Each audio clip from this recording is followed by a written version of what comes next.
Yeah, I mean, and maybe, it's never been a more exciting time, right? Like, what a time to be in education. What a time to be in PT education. So, certainly there's a lot of conversation and a lot of real issues facing our profession, both our profession more broadly in education. And I don't at all mean to be dismissive or flip about any of those. And I'm sure we'll talk about a lot of those. But I also think in many ways we're living in this really disruptive moment. And maybe I'm just a little bit wired that way, but I just find it incredibly exciting to think about and to wonder, like, you never know when you're in the middle of a history changing moment, right, where you're at in the moment, right? So are we actually not quite there yet? Are we right in the middle of it? Have we just tipped past? And so I find that incredibly exciting. All right, I'm excited for this episode. We talked to Kendra Gagnon. Kendra has been in PT education for a while now, and she's been looking at PT education or education in general through a different lens, or maybe she just comes at it from a different angle, because she was sort of ahead of the curve with this whole hybrid thing by a couple of years. Now, she wasn't the first person to do it. She'll share that with you in the episode, but she embraced it, which I think if there's a theme throughout this episode that sort of just popped up, it's embrace the things that are your core values, right? First, identify what those core values are. What are your strengths and what are your values? What do you want to project? What do you want to share? What do you want to create? And then make sure that they're sprinkled into everything. I mean, she references that hybrid education, that's not what education is. That's just the delivery device, right? It's not online education. It's education online. It should be talked about in that order. So Kendra's great. She talks about the current state of PT education, how to stand apart if maybe you want to get into it or you want to advance yourself in it. So listen to this episode. She is fantastic in it. Let's get to it too. But want to say thanks to Physiotech for supporting the program. Here's a question. Would adding an additional $290 per patient per quarter help your business? Of course it would. Remote therapeutic monitoring can do that. It improves patient outcomes, reduces provider frustrations, and improves clinic revenue. We like all those three things. Find out how to get started with RTM at physiotech.ca. That's physiotech.ca. Our friends at MW Therapy, still delivering the modern all-in-one outpatient PT EMR with the built-in patient portal, marketing automation, and billing features you want at a great value. MWtherapy.com, where switching your EMR is easy. And finally, providing awesome adventures in patient care for physical therapists who care about where they're going. That's Jackson Therapy Partners. Find them online at jacksontherapy.com and find out where your PT license can take you. Without further ado, and you do know I love me some ado, let's start the show. That swooshy thing means we begin. Kendra, how are you? I'm doing great. How are you? I'm good. When you came on the screen, I made a comment. I'm like, look at that background. That's a great brick background. Room Rater is a Twitter handle that I follow on Twitter.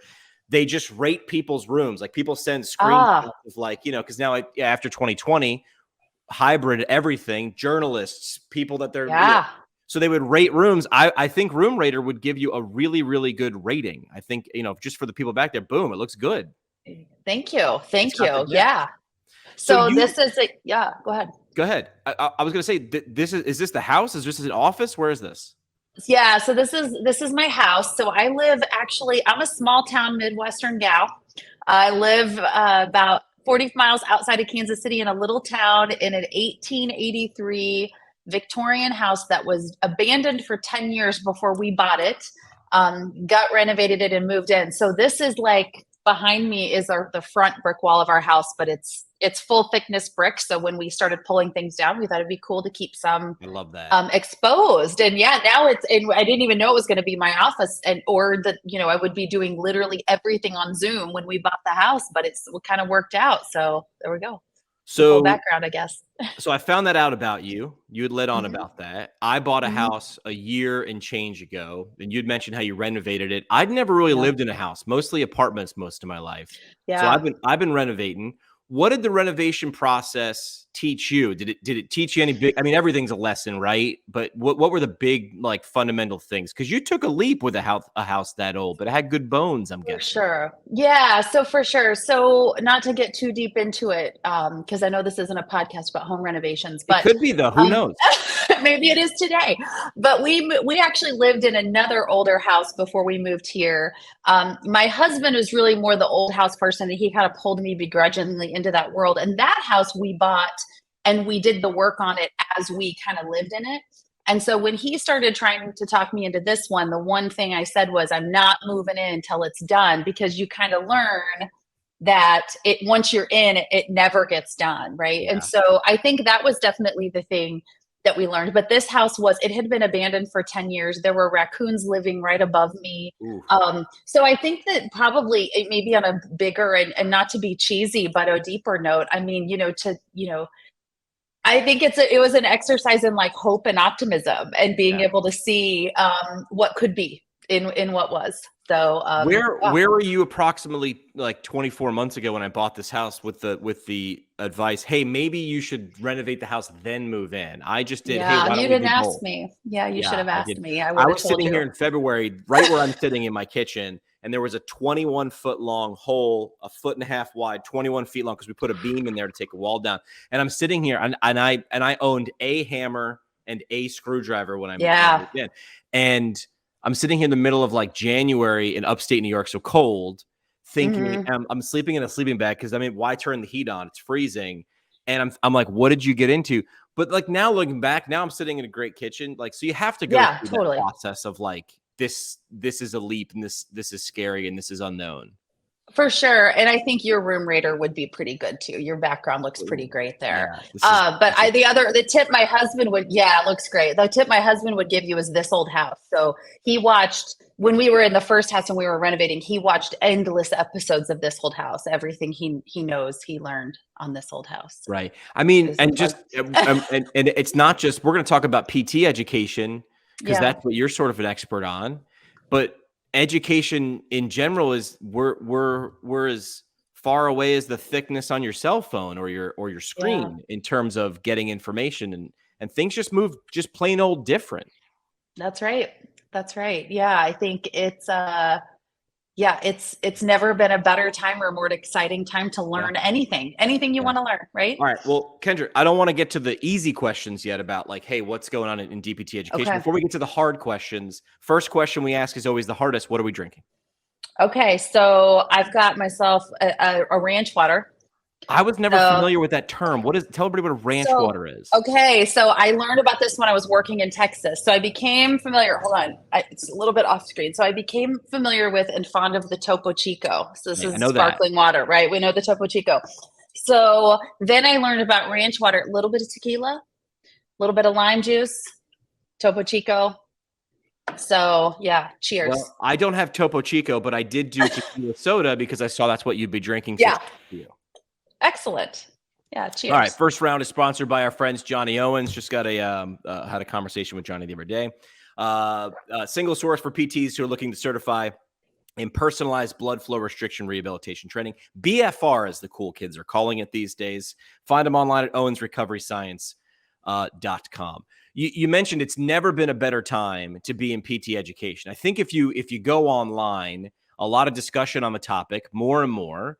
I think the temperature would be net negative, but you just made a statement, a bold one. It's never been a better time to be in PT education right now. So help me understand. Like, I love first of all, I love the positive, right? Just love the looking for the opportunities and the chances to be creative. So why do you say that? I love it. I want to hear Yeah. why you think that. Yeah, I mean, and maybe, it's never been a more exciting time, right? Like, what a time to be in education. What a time to be in PT education. So certainly there's a lot of conversation and a lot of real issues facing our profession, both our profession more broadly and education. And I don't at all mean to be dismissive or flip about any of those. And I'm sure we'll talk about a lot of those. But I also think in many ways we're living in this really disruptive moment. And maybe I'm just a little bit wired that way, but I just find it incredibly exciting to think about and to wonder, like, you never know when you're in the middle of a history changing moment, Right. where you're at in the moment, right? So are we actually not quite there yet? Are we right in the middle of it? Have we just tipped past? And so I find that incredibly exciting. But I think there's a lot of changes happening, a lot of shifts in the landscape, a lot of opportunities, a lot of challenges. But I also think it gives us an incredible window and opportunity to innovate and to be bold and to take risks. And I find that just really exciting and energizing, and an incredibly creative space to be in. All right. So there's another buzzword that comes up a lot. I love the word innovative. You went through the APTA fellowship in higher education leadership. There's a word innovative in there. If you look up online on Yeah. the APTA website, they say it provides current and aspiring directors in PT education programs with the skills and resources they need to be innovative, influential, and visionary leaders. I love that. So what does innovation mean to you in this scope, in education and higher education? What does innovation mean to you? What's your working definition? Oh my gosh, that's a great question. And I think it's a really interesting one because, academics, I mean, to forget about just PT academics, but academics, we don't really have a reputation for being innovators always, right? Or to being particularly, I mean, we can be Sure, innovative sure. researchers and things, but oftentimes there's a we're seen as hierarchical, as very institutional, as very traditional. And so I think for me, thinking about being innovative, as a faculty, as an educator, I mean, it really is about calculated risk taking. It's about having, I think, a tolerance for risk, but also to not be reckless. You can't just go fast and break things. Sure. You need to be calculated, to be strategic, um, and to pay attention. I think using systems thinking to think about where you're situated within a system is a really important part of innovation, and to understand, how the system's going to act on you and how you're going to kind of act on the system and the changes that you make. But I think, yeah, a lot of it is just kind of being, kind of calculated risk taking, and it's also, just this week. I was listening to a podcast that really struck me, and it was, oh my gosh, I feel like I need to know the name. Oh well, It'll come to I you as should. soon as we stop It will recording. come to me as soon as we stop recording. But I'll get it. It was on Adam Grant's podcast, CEO of IBM, and she talked about managing the upsides and the downsides of technology at the very same time. And I felt like that captures so much like what it means to be an innovative and effective leader. It's living in that paradox and that tension of the upsides and downsides, the risks and and the benefits, the challenges and the opportunities, and sort of being a brutal optimist, right? Like being hopeful, but also living in the real reality. Yeah. Well, I think, looking back over my education, not just PT education, I think what you were saying felt true anyway, which was I feel like my education or the system that I was in changed about this much, real tiny, through college. I was in college when the internet sort of like, not came about or anything, but everybody was getting, broadband in their dorm rooms for the first time. And I think things are just hockey sticked, in terms of innovation. You've had to sort of culminating in the recent past with the last 3 years and things having Mhm. to, or not having to, getting to be remote, where space and time wasn't necessarily a limiting factor into sharing information. So what does it look like right now? What's the current landscape? And I don't want to put you in a particular corner, but how does it look right now? How would you describe PT education to someone right now if they were going to make their way to it currently? What does it look like? Well, gosh, again, it's exciting, but it's tough. I think there's a lot of really nuanced and complex and important conversations happening. I think, the workforce demands are really important, and we're having a lot of conversations about that. So, we had the APTA workforce study that came out in 2020 that kind of Talk about warned, that. Yeah. yeah, kind of warned about a surplus of PTs, And then you had ACAPT, the American Council on Academic Physical Therapy, come out with some papers that sort of supported that idea of being thoughtful and about program growth. Then you had the pandemic hit kind of right at that same time. And now we have a APTA workforce report that just came out just about a month ago that talks about the 22,000 PTs that left the workforce in 2021 with 10,000 graduates, or about 12,000 graduates. So you can see we lost a net of about 10,000 PTs then. Yeah. You have ACAPT retracting those positions. You have some of the biggest thought leaders in PT education, Susie Dusinger and Meryl Lander, publishing Storm Clouds on the Horizon, which really brought forward some really important discussion on workforce demands and the value proposition and the changing applicant pool in PT. But now you've had some responses to that of people saying, I don't think it's quite as bad as we think. And what about this? And so I think that, right now, in terms of sort of the landscape of PT education, I think we have a lot of really smart and influential people that are paying attention to these important things: the workforce demands, the proliferation and expansion of programs, the changing applicant pool. And not everybody agrees exactly where we are. But again, I think going back to what we talked about before, I think we're in this disruptive change moment, and we can't know where we are so hard right at this moment. And so I think looking back, we'll have more clarity. And so I think it's a time when, there's a lot of opportunities for students, for faculties, for institutions, but there's also a lot of cautions. And I think, and I think the future is exciting, but there's a lot of unknowns. So I'm not in PT education, but there's a lot of factors coming into it, right? So there's going to be more positions for faculty, the more students there are. There's going to be the chance for more programs, the more students or applicants, I guess we should say applicants, that there are. There's obviously some other demands too, right? Now we're making a concerted effort, or at least we should be making more of a concerted effort to bring people who don't look like the profession into the profession. So now you're hopefully just scratching the surface on tapping people who would not have considered PT 5, 10, 15, 20 years ago.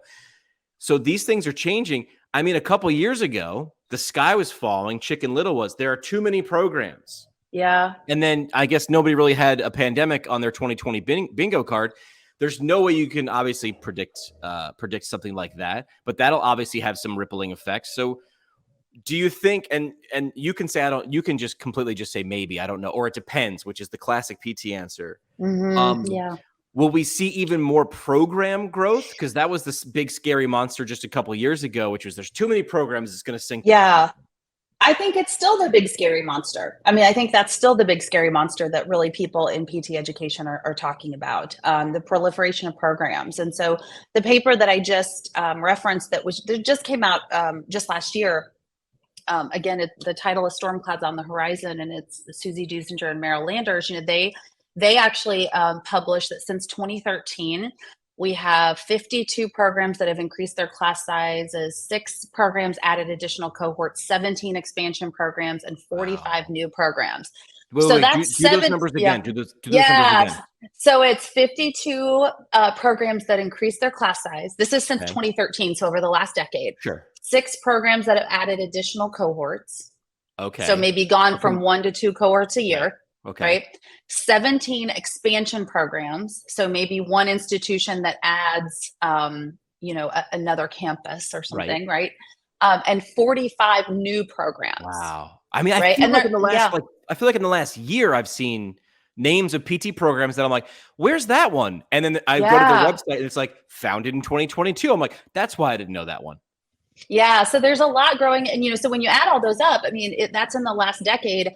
And that's in the decade before, they published that paper. So there's probably more now because that data is probably a year old at this point. But 74 expansions and 45 new. So that's the other piece that I thought was really interesting. We talk a lot about proliferation program, like new programs, but there's a lot of existing programs that are getting bigger and expanding as well that we don't talk about quite as much either. So that's another big piece of the discussion. Yeah. I'm not in this. I don't have a dog in this fight, right? I'm graduated. I'm uneducated, but it was funny watching, I'm not going to call anybody out, but watching people who were at programs say, you can't have any new programs. It'll disrupt. It'll really have rippling effects in the profession. And those programs were getting larger. So they were saying, you can't make new, but they were getting bigger. So Yeah. you can see there's a lot of different interests from different perspectives on different sides. There are, and that's, I mean, there's institutional, and then there's also the institutional piece, and you know, there's enrollment targets, and there's Yep. revenues, and there's workforce demands, and there's student interest, and so that again, it kind of goes back to it's a really complex and nuanced conversation, and I think there are excellent points and Sure. valid concerns across, you know, all spectrums, and so I think that my biggest caution is anybody who seems to know for sure or be resolute. That's where I get a little bit concerned. There's definitely it's complex, it's nuanced, Yeah. and I think it's unsettled. We don't Yeah. really know how this is all going to shake out. But what we all agree on, all of us, we love this profession. Yeah. I think we all agree we love this profession. We care for our students, we care for our patients and clients, and we all want to transform society. I think that's what we can all kind of get behind. And then it just becomes a question of how we're going to do that, and Yeah. how we're going to do that together in a way that, you know, makes sense and Yeah. projects the future. Yeah, You know? I agree. So let's talk about we'll stay on this innovative theme. Yeah. How does hybrid come into play? Because I remember being in Denver in 2020 and people were saying, you know, that's a cute idea. And doing patient care or education, that's a great idea. We'll get to that in 7 to 10 years. And then you hear And that was February of 2020, right? Yeah, you hear the record scratch. 2020 said, "Hold my beer." Yeah. And you know, necessity is the mother of invention, right? And Yeah. it you know, especially in education. And you mentioned people in education might have this this label of being, you know, hierarchical or slow to change. Yeah. But what I really see is in people in education, the people that I've been educated by and exposed to, when the going gets tough, they just start doing something. And they typically can do it with a straight face. Like, okay, this is fine. We're going to figure this out. Behind the scenes, they might be scurrying, but they try to figure it out. So let's start with this. Why would hybrid programs in education, in this world that you get to live in, why is it attractive to institutions? I first thought it would be scary to institutions. They would be resistant to it. But why would it be so attractive to institutions? You know, I think a big reason that it's attractive to institutions, I mean, number one, there is an efficiency and a scalability. Now, make no mistake, you know, and I've been in hybrid PT education now since 2017. And so kind of you know, I was in a fully hybrid faculty role pre-pandemic on purpose. You were doing it before it was cool. Yes, for sure. Now there were people doing it before me. Again, you know, you've got programs like, you know, Nova Southeastern and St. Augustine that have been doing it for a decade, right. You know, and they paved the way. Then there were, you know, kind of a new style of hybrid program that sort of arose as sort of a fully hybrid, students and faculty everywhere. Some folks using hybrid, leveraging it for a shorter program. Some leveraging it to, you know, to make it a longer program to allow for more flexibility. But I think that's where institutions can find it attractive. Hybrid is just the mode of delivery. Right. And so the way you leverage hybrid can be done in really a lot of different ways to fit the mission of the institution, the type of student that you're trying to attract. There's some scalability in hybrid. And I was getting ready to say before, you know, don't misunderstand me. It's very labor intensive and expensive to develop a hybrid program. Right. So there's no way, but there is a scalability to hybrid. You know, if you have faculty all over the country and they're officing at home, you don't necessarily need 20 faculty offices for all of them. You can probably go with a flexible workspace with some hoteling and some hot desking, and you have maybe 6 offices. You can, you know, we have to be thoughtful about how we teach our students, but you know, we can add, you know, you can teach students in Zoom. You know, you don't have to have a room to hold 70 students to teach them on a Zoom, right? So there's some scalability, there's some institutional efficiencies. I think for institutions that are in health profession space and across programs, there's some collaboration, some efficiencies you can leverage across if you've got hybrid OT and PT, for example.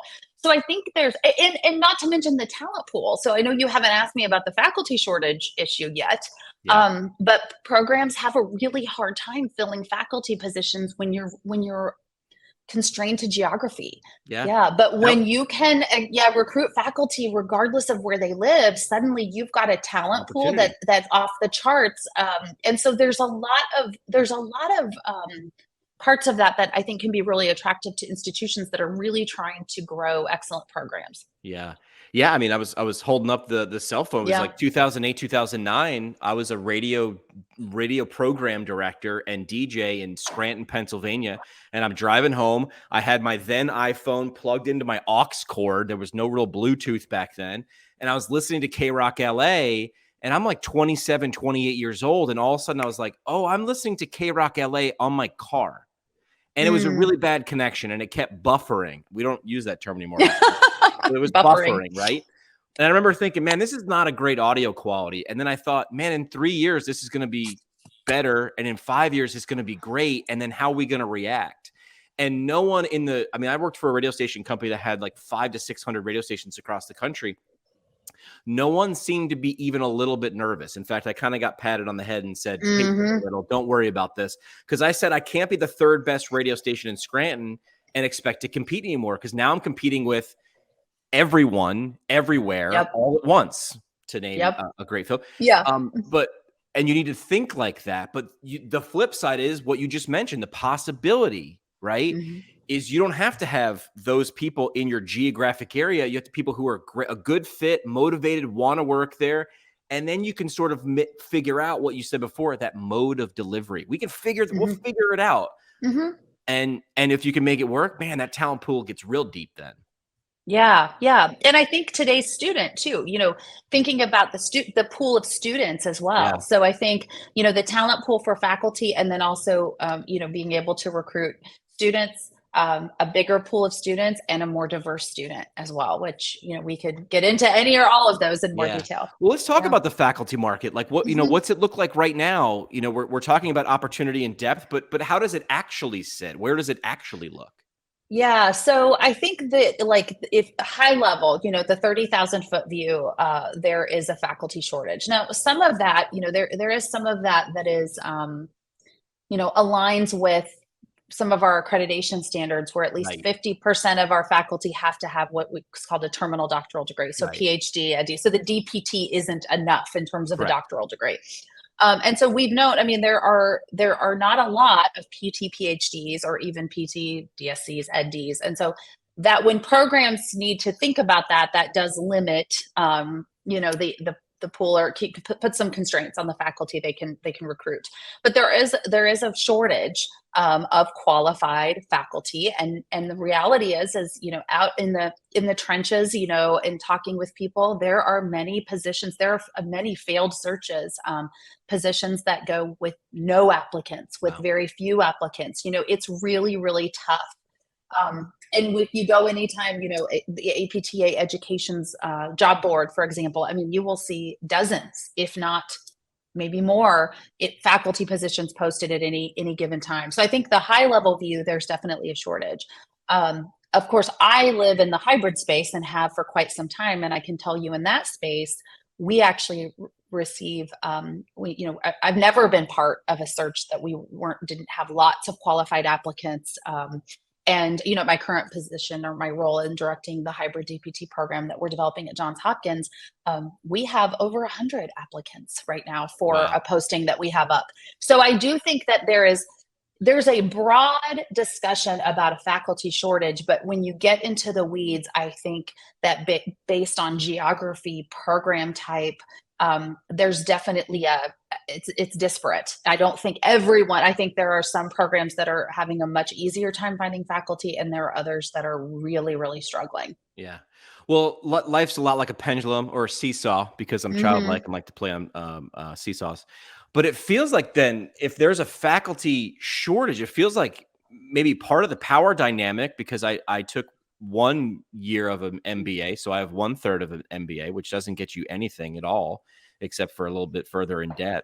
But it feels like that's a power dynamic shifting back towards faculty, right? If their supply is up and the demand is low, if you're on the demand side, that feels like an opportunity. I think it is. I think it is for those faculty that are out there that are highly qualified. I think there is. And I think that, again, getting into that idea of systems thinking, of about how we fit into the landscape of the work in the US. I think the flexibility and the move to hybrid and remote work has created a power dynamic shifting towards employees across industries, right? So when people, there's more choice. There's more of a push to demand kind of flexibility, whether it be in a hybrid schedule or being able to work from home. And if that's something that I want or need in order to, be a caregiver, but also pursue my career, if you can't give it to me, I will find somebody else that will. Correct. And so I think that I don't know that that's necessarily unique to PT, but I think some of the same forces that are driving some of the trends in the workplace in general are certainly PT education, higher education and PT education are certainly not immune to those. And so I do think that we're seeing that power dynamic kind of shift back so that PT faculty, people that are qualified PT faculty can, maybe negotiate more, more flexibility, Right. whether it be salaries, flexibility, things like that. And again, going back to hybrid, with the addition of new hybrid programs and the many existing programs that are expanding to hybrid cohorts where they are truly hiring hybrid faculty that can live anywhere, that creates a situation where a lot of faculty that are, especially those that are in that hybrid space, have a lot of choice, because Yes, I they don't do. have to pick up and move my family to go work in California or go work in Pittsburgh or go work in Texas or go work in Baltimore. I can choose. Yeah. Kayla Black is a friend of the show, and she lives in Arizona. I love Kayla. Shout out to Kayla. Kayla works in a place called Hawaii sometimes. That's right. Lucky her, right? What? Yeah, no, love Kayla. Yeah. What? Like that did not exist. So all right. So you sort of you were going exactly where I was going to go next, and you gave some ideas, or you just I don't even know if you opened the door, but you just let people know some doors that I'm not even sure they existed 5-10 years ago. How could faculty best navigate this market now? Is there one or two pieces of advice? Well, one is understand that there are opportunities and you can negotiate some of these things. That wasn't a thing before. Yeah. I think that that's absolutely right. I mean, I think that faculty that are interested in navigating this market, I mean, I do think if, those that are interested in kind of looking in the hybrid space, you're going to have to upskill, because that is a space where there is some competition. Like I said, we have a lot of applicants for some of those positions because we have that national pool. Right. And so I think upskilling in, and some of us that got in on the earlier, I think we took that risk, and now, I don't know, maybe I probably wouldn't get hired at one of these programs now, but I took a risk earlier and here we are. But I think there are some competition. So I think upskilling, and what I mean by that is really understanding upskilling. Yeah, I think, understanding how hybrid teaching and learning works. So I used to say, and I still kind of stand by it, you can't just shrink it and link it, right?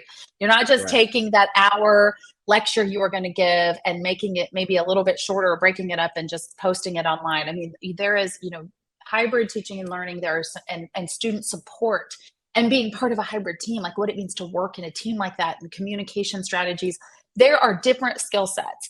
And so I think there's certainly some good learning that can happen, within sort of our PT bubble and our PT conferences and things. But I also encourage people to kind of get outside of that world. So going to some of the, the online learning consortium conferences, or, I don't know, taking some continuing ed, some coursework specific to hybrid learning.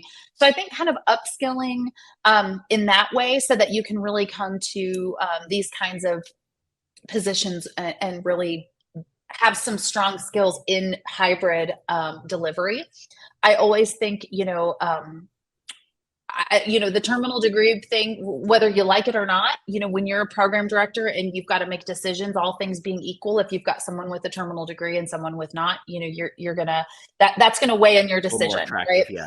It's going to be part of your decision. So I think that there actually was a recent paper that came out that actually showed the value of the terminal degree. And so I think that you could make an argument that it is something that, you can get some return on investment. So I think thinking about that, if you're not interested in going down that road, I think, the DPT with specialist certification and getting some publications out, thinking about the, the kind of the three-legged stool of academia, teaching, research, and service, right? So if you can show that and I'm speaking a little bit specific to hybrid right now, I don't know if that's what you meant, but that's my world. Yeah. That's what I'm thinking. But if you can show some, some ability and some capabilities and some skills in that online hybrid teaching and learning and student support.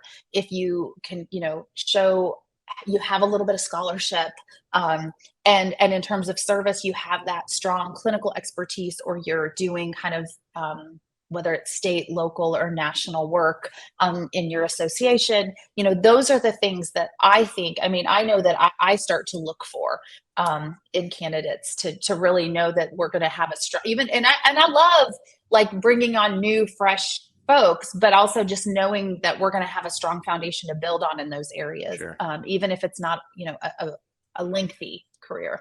All right, let's flip that question, because we just said, you were talking about candidates or people looking to get into it. Now that the power dynamic is a little bit shifted, or hey, like there's an opportunity if you're faculty, what should faculty look for in a leader? What are some things you should, look for or ask about in a leader to maybe figure out if you're a good fit, if they're a good fit?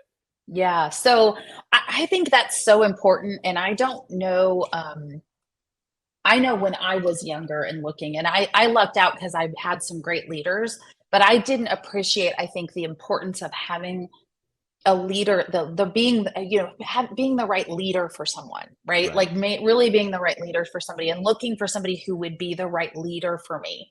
So I think, I'm a values person. And so I like to ask people, about their values, and I've done some of that work myself. And I can tell, my two core values are courage and connection. And I can talk about what those look like and how that shows up in my work. And I think having those conversations as a faculty, asking when you're in that interview, or you're even just vetting of, what are your core values and how do those show up in your work, is a really important question to ask. I think thinking about the values and the mission of the institution as well. If you are someone who joins an institution and you don't align with their values and their mission, I don't care how hard you try. Hard you try, how much you love your coworkers. There is just going to be that piece and that tug that's kind of missing. So I think, institution, culture, values, and that can be hard to, mission and values, you can look up on a website. Sure. But I think asking the question of like, I noticed, I looked on your website and I see your values are, innovation and, adaptability and flexibility and excellence. What are those?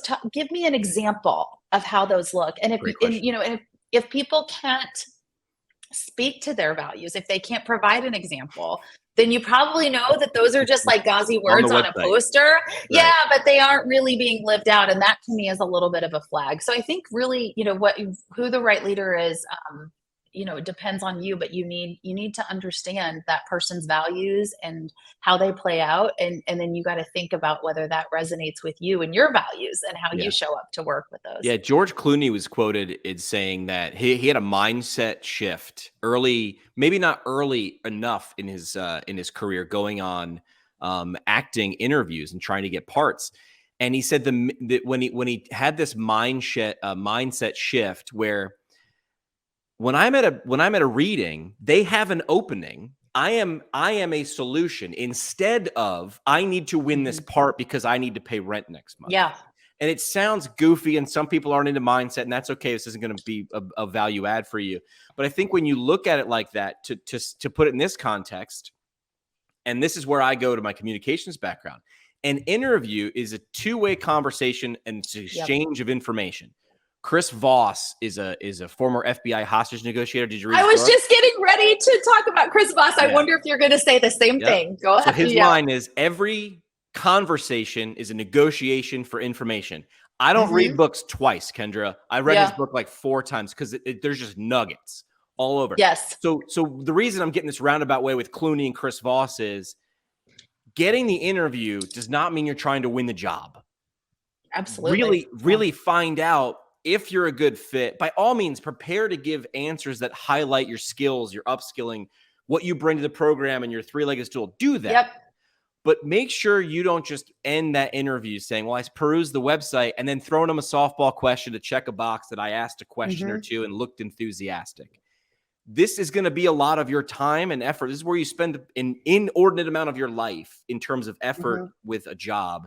Make sure it's the right one for you. And I don't think you can find that out from the website all the time. No, absolutely not. And some people, they won't even know what's on the website. Correct. Yeah. Because someone else, look, take it from a marketing guy. Someone else wrote it a lot of the time. Yeah, that's right. And it's so funny you brought up Chris Voss, because I was thinking about him. So I will confess, I haven't read his book, but I did his master class. He has a class on master class. Oh, I got to do that. Negotiation. You got to do it. But his statement, and it really was reminding me of it, is any negotiation is two people, you're looking at the same problem. I don't know exactly how he words that, right? But he talks about you're both looking at the same problem. And I think that's true in a job interview. I mean, it's a negotiation, and even when you're not negotiating yet, you're both looking at, this person, this institution, they have a position to fill.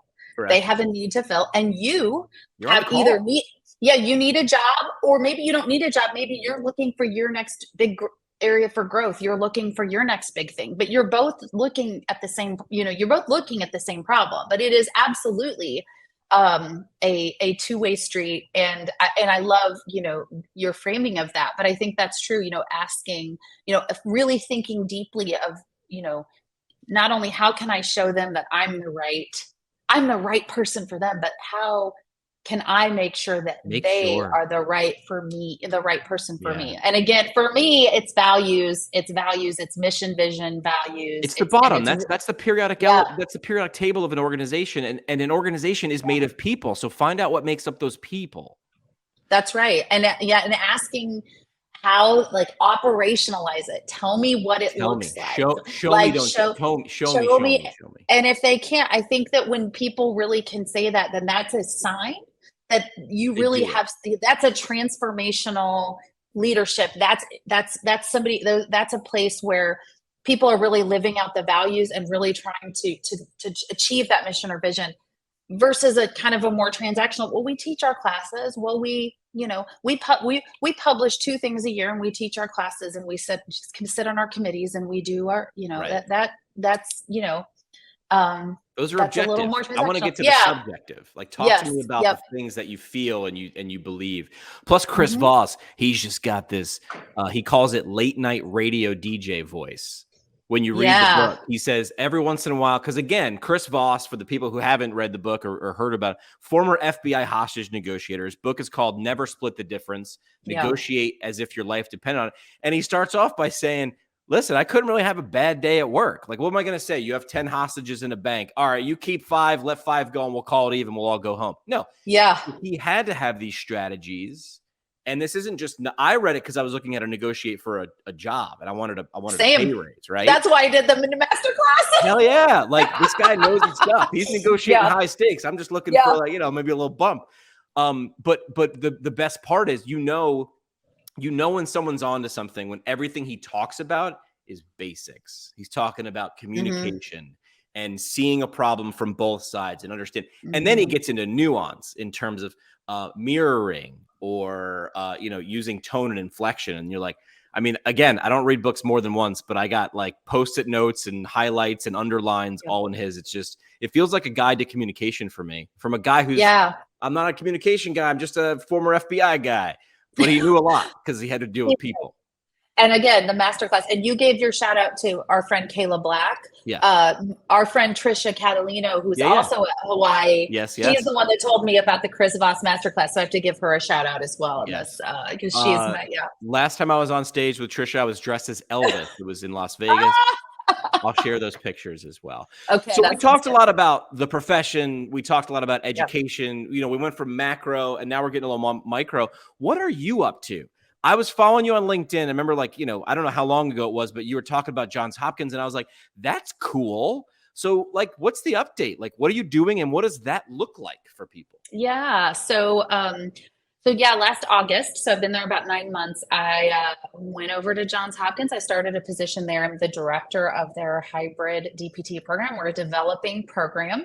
So wait, it didn't exist before though, right? This is the inaugural, right? It was I want to make sure people know that. Johns Hopkins, that's right. I know. And it's one of those things, Johns Hopkins is so known. I mean, obviously worldwide for excellence in healthcare, for medical education, for nursing, for public health. And so a lot of people but no DPT program, Right. no PT education program. Now they have an excellent clinical physical therapist and residencies and all that, but in terms of entry level physical therapist education, not there.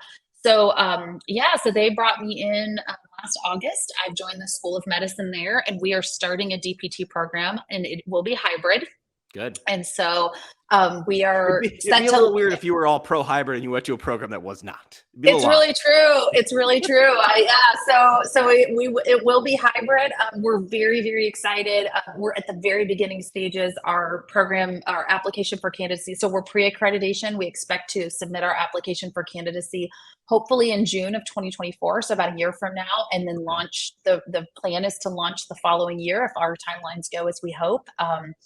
We're just really excited about it. You're getting accreditation before you guys have a class, because you can do it. Can you do it the other way? No, you can't. No. Okay. So our accreditation standards, you have to submit your application for candidacy. There's a little education for the listeners here. Yes. And then a month. So we'll submit in June of 24. We have an on-site visit a month later, so July of 24. And then the on-site visitors prepare a report, and then all of your materials go to the commission, and they review it they'll review us at their fall meeting. So that's October. They have 2 meetings a year, April and October.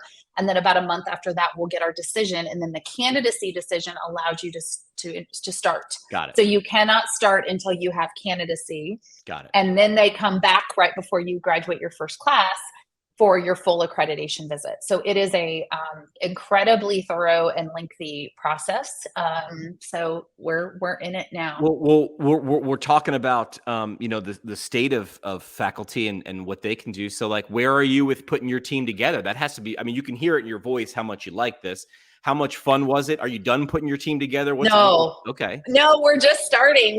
Starting. So we're actually accepting applicants now. We're starting some interviews.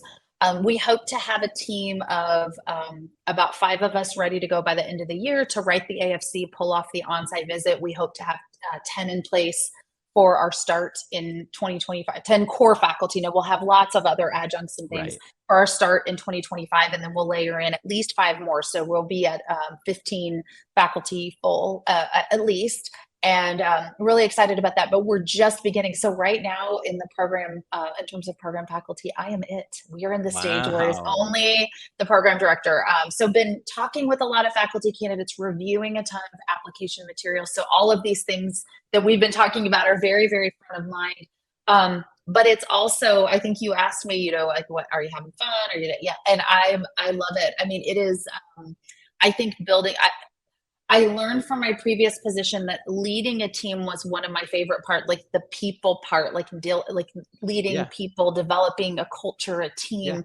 So I miss that, if I'm honest. And so I'm really excited about building a team. I also think it's the absolutely most important thing I'll do in the development of this program is bringing in the right people and the right team. And so it's something we're taking, we're really being thoughtful about, and I'm very, very excited about. And like I said, we've had great interest. And so I'm really excited about the caliber of folks that I think we're going to be able to bring in and the type of team we're going to be able to pull together. It's just, it's going to be awesome. That's fun. I like that. Yeah. All right. You ready to play 3 questions? We do a little thing on the show called 3 questions. Okay. Let's do it.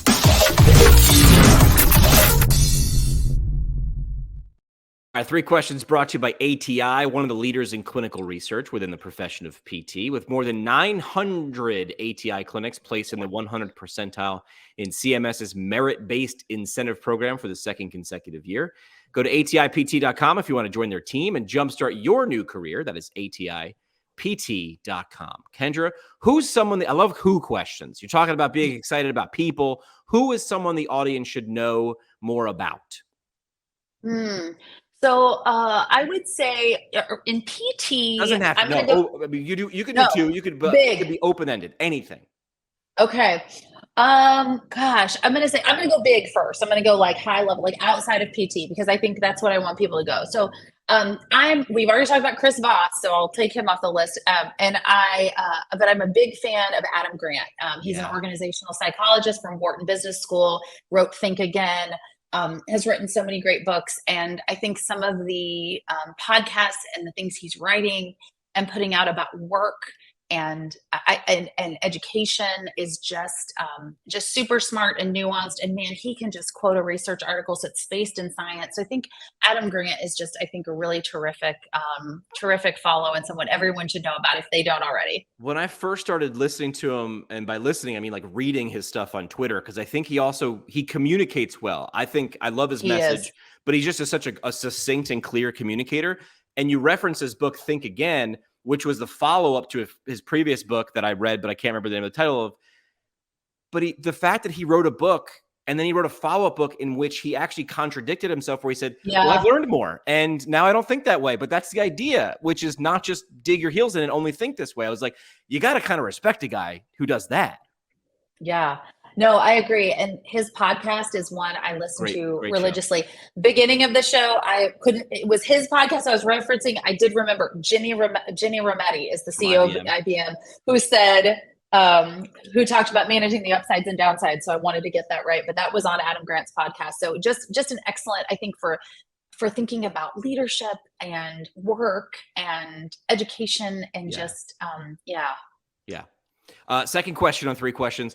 What's something the audience should take a look at if they want to take a deeper dive into some of the things we talked about today? I like leaving people with, strategy, but also tactics. Like, where would you send them, or what would you put in front of them? Well, you mentioned at the beginning of the show, I am a graduate of the APTA Fellowship in Education Leadership. That's changed names a couple different times, so I may not have I think now it's the Fellowship in Higher Education Leadership, and it's now situated in APTA Education. So yes, it is. It's shifted a little bit. But that experience was transformational for me. And so I think for folks that are really interested in leadership, whether and not necessarily just being a program director, but just leadership within their program, whether they're a DCE or they just want to take more of a leadership role in their program, it's just excellent networking, excellent. It's just an excellent program. So I think that's something to definitely look at. Another resource that I found that's just really, really helpful for faculty is the National Center for Faculty Development and Diversity, so the NCFDD. And it just has some great resources on mentorship, on kind of, creating a writing habit for faculty. So just a lot of, just great strategies, and a lot of the more junior faculty that I work with, that's a resource that I'll point them to. There's kind of some 10 introductory modules that kind of hit thinking about the different responsibilities of faculty, time management. So those are 2 places that I think there's some really, really great tools. And of course, I've already mentioned in terms of people that are interested in kind of educational technology and innovation, the Online Learning Consortium is great. I really love Michelle Papansky-Brock at the California Community College and her work on humanizing online learning and the online network of educators. And there's all kinds of, so just getting outside, I think, of PT and into kind of the educational technology world, it will kind of really open your mind and then give us lots of things to bring back to innovate in all right. PT. We started with you saying that, it's never been a more exciting time to be in PT education specifically, because that's the world you live in and the one you're building at Johns Hopkins. What's your final push for saying, hey, this is the reason why it's so exciting, or why it's such an exciting time? I just think that, right now the world is changing, and I think embracing that change, living in the paradox, managing the upsides and downsides of all of it. And I just think it's, again, I don't know. It's just, to me, it's never been a more exciting time for opportunity, for creativity, and for casting a vision, and for honestly deconstructing and reconstructing something totally new. It sounds like the people who love doing this thing that we're talking about today, which is PT education, and again, hybrid's a delivery model. It's not what education is. Education is it's just how it's delivered, right?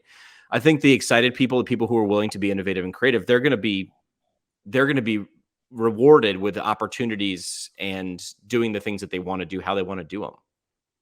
I agree. And, just to reference another favorite follow of mine, Brene Brown and her work. And I love the way that she frames resistance to change. And she talks about resistance to change being really a fear of irrelevance, that fear of irrelevance is one of the biggest shame triggers at work. And so when people are resistant to change, it's usually fear of irrelevance, but it becomes a self-fulfilling prophecy. Sure. Because when you resist the change, you become irrelevant. And so I think if people could really get, reframe when we're feeling that resistance to change, really reflect on what we're really afraid of.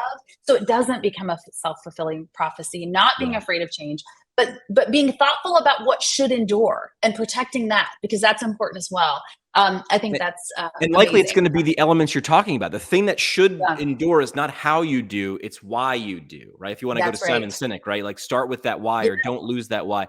But how you do what you do. You know how many people I knew in radio who didn't want to learn the new technology because like, well, if I learn it, then I got to do it. And then I remember being like 23, being like, yeah, but if you don't learn it or do it, you ain't gonna do nothing. And they didn't. Right. They became dinosaurs and they became extinct. All right, last thing we do on the show, Kendra, is the parting shot.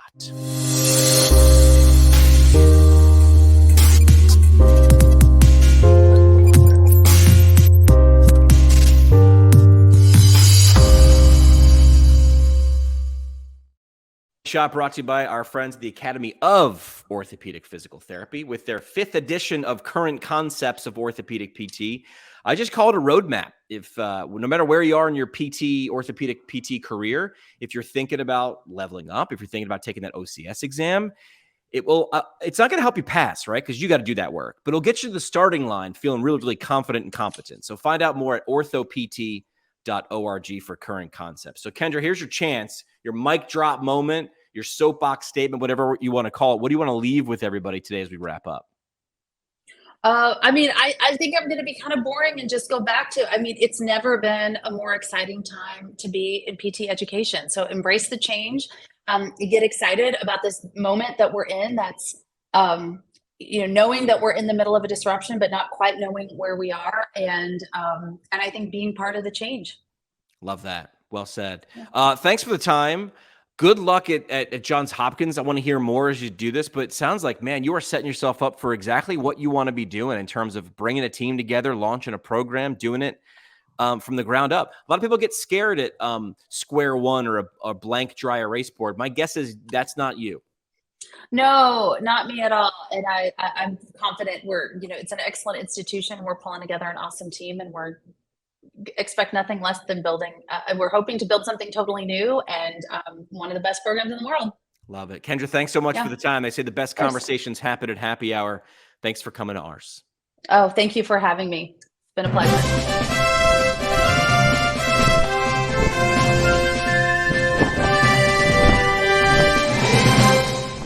Like what you hear?